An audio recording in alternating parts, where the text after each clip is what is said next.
Greetings, true believers, and welcome to another cosmic episode of History of the Marvel Universe. This week's tale begins on the planet Xandar in the Andromeda Galaxy. Over the course of 10 million years, the people of Xandar constructed an enormous collection of interconnected computer banks. Endowed with the collective intelligence and recorded consciousness of their greatest scholars and leaders, this living computer became known as the Worldmind, and contained a complete record of Xandarian knowledge and culture. The Worldmind filled the role of both a political and spiritual leader, and with it the Xandarians founded a superpowered militia to defend themselves. This militia was the Nova Corps. Originally comprised of 500 Xandarians led by a Nova Prime, each Nova would be granted some level of access to an immense well of power known as the Nova Force, depending on their rank. Nova Centurions imbued with the Nova Force were granted incredible strength and durability, as well as the ability to fly through space at astounding speeds. Experienced Novas could even project various kinds of energy. Despite all of this, the people of Xandar were dealt a devastating defeat when they were attacked by an alien warlord known as Zor. As a side note, Zor is allegedly the father of Nebula. However, she is also boasted to be the granddaughter of Thanos, a claim that has often been disputed, and so Zor's connection to the Mad Titan, if any, is unconfirmed. Zor himself came from Lufam, a planet that was devastated by the World Eater Galactus and left a barren husk. Intending to restore his own world, the Lufamoid warlord drained the life energy from Xandar, resulting in the planet's destruction. The Xandarians and the Worldmind survived only because of the intervention of the Watcher, who broke his vow of non-interference by sealing 4 populated sections in atmospheric shields. Over the following 2 years, the Xandarian Queen Adora led her remaining people in the construction of a series of tunnels which anchored and connected the surviving fragments. Meanwhile, the Centurion Nova Prime, Roman Day, pursued Zor across the universe and thwarted many of his evil schemes. Unfortunately, Zor eventually dealt a decisive blow and mortally wounded Day. Clinging to life, the Nova Prime's body was recovered by his robotic drones and returned to his ship, where he continued his relentless pursuit. And now we cut over to Earth to meet the next player in this grand drama, Richard Rider. Rich was a fairly ordinary teenager with his share of bullies, a few close friends, and an inferiority complex made worse by his little brother's scientific acumen. However, Richard Rider's fate changed irrevocably when he was struck by a mysterious bolt of energy from the sky. Falling into a coma, he was taken to the hospital to recover, and while he did, he experienced a vision showing him what had happened. Roman Day had followed Zor to Earth, where the warlord was presumably regaining his strength after their last encounter. In a last-ditch effort to avenge his family, the Centurion Nova Prime passed his powers on to a random Earthling, praying they would be a worthy successor. And so, after Richard Rider awakened, he found he could wield the awesome power of the Nova Force. Having envied the various superheroes for as long as they've been around, Richard immediately got to testing his new abilities, shooting through the sky like a human rocket. Not only that, but he had become so strong that he could smash through solid steel with ease. He briefly considered using his newfound power to get revenge on those who had mocked and bullied him, but quickly realized how irresponsible and selfish that would be. Calling himself Nova, he decided instead to become a new superhero.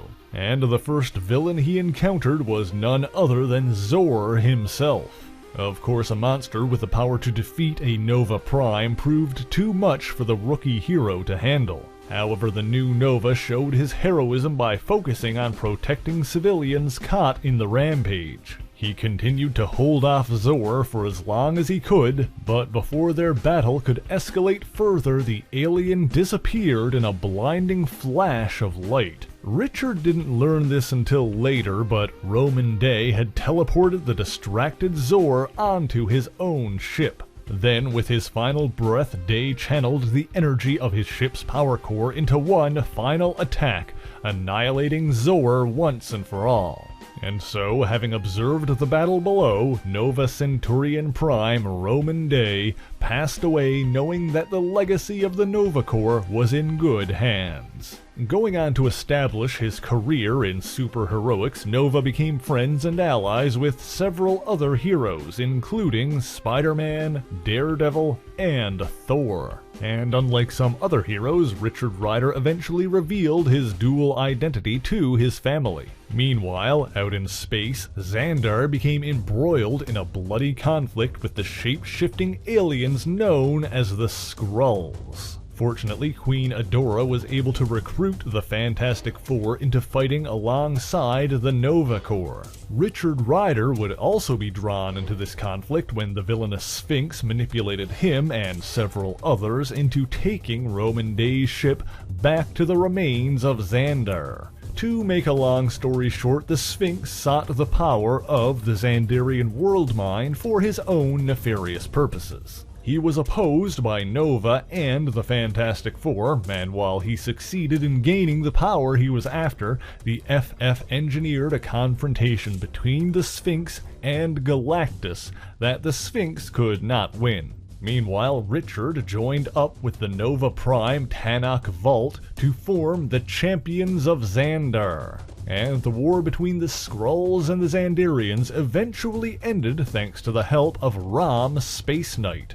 After this year-long sojourn into space, Richard Rider decided to return home, but was forced to relinquish his powers to do so. However, the world had moved on in his absence. A year behind in his classes, Richard dropped out of school and began working menial jobs. He started strength training and improving himself physically, but nothing compared to the power of the Nova Force. While this was happening, Xandar suffered yet another devastating attack. This time at the hands of Nebula, the alleged daughter of Zor, and a massive fleet of mercenaries at her command. The population was virtually wiped out, but before she died, Queen Adora sent a piece of the Nova Force through space back to Richard Rider. Richard didn't realize the power had been returned to him, and it lay dormant until a vigilante named Night Thrasher discovered his identity and dropped him off a building. The adrenaline rush reactivated Richard's dormant powers and he became Nova once again. While he didn't appreciate the reckless method, he was enthusiastic about the return of his powers and agreed to join Night Thrasher's new team, becoming a founding member of the New Warriors. Nova's place in the universe has continued to shift over the years, and he has since left the New Warriors to continue his role as a spacefaring hero, fighting in battles of vast cosmic importance alongside the likes of the Silver Surfer and the Guardians of the Galaxy. The status of Xandar and the Nova Corps has also fluctuated several times over the years. After Nebula's forces destroyed the Nova Corps, the Worldmind transferred the entirety of the Nova Force, minus the bit that Adora sent to Richard, into the last surviving Centurion, Garthon Saul. Saul was tasked with distributing the Nova Force to worthy successors, but the immense power drove him mad and he kept it for himself, taking the name Supernova. Meanwhile, Queen Adora's preserved consciousness was transferred into a cloned body as part of a failsafe protocol. Supernova planned on killing Richard Rider so he could use the complete power of the Nova Force to restore Xandar. However, it was Rider that absorbed the Nova Force from Saul. Richard nearly lost control of himself as Saul did, but Adora was able to guide Nova in restoring Xandar and the Worldmind, thus returning the Nova Force to its proper place. The population of Xandar was then restored using the same cloning technology that had revived Adora. After that, Richard Rider was officially given the rank of First Centurion Prime in the Star Corps, a newly revived Nova Corps dedicated to protecting all life and not just Xandar. Unfortunately, years later, Xandar and the Nova Corps would be wiped out yet again, this time by the Annihilation Wave, a massive armada of insectoid vessels hailing from the negative zone. A new Nova Corps was established as an interstellar peacekeeping force, but that too has not ended well. On another note, Richard Rider is not the only person from Earth to take the role of Nova. Most notably, a boy named Sam Alexander has inherited a helmet of his own, but that's a story for another day. In any event, throughout all of this, Richard Rider has remained one of the universe's most staunchly noble protectors. He continues to battle evil across the universe as the man called Nova, the human rocket. And that is the origin of Richard Rider. But thank you so much for watching this video. If you enjoyed it, please leave a like, share the video, and subscribe for more marvelous content. Be sure to leave a comment letting me know what Marvel hero or villain you want to hear about next, and as always, the issues referenced in this video are listed in the description below if you would like to read them for yourself, as well as links to other places you can find me, including my Patreon page, where for only $1 a month you can get your name in these special thanks here. So until next time, true believers, Excelsior!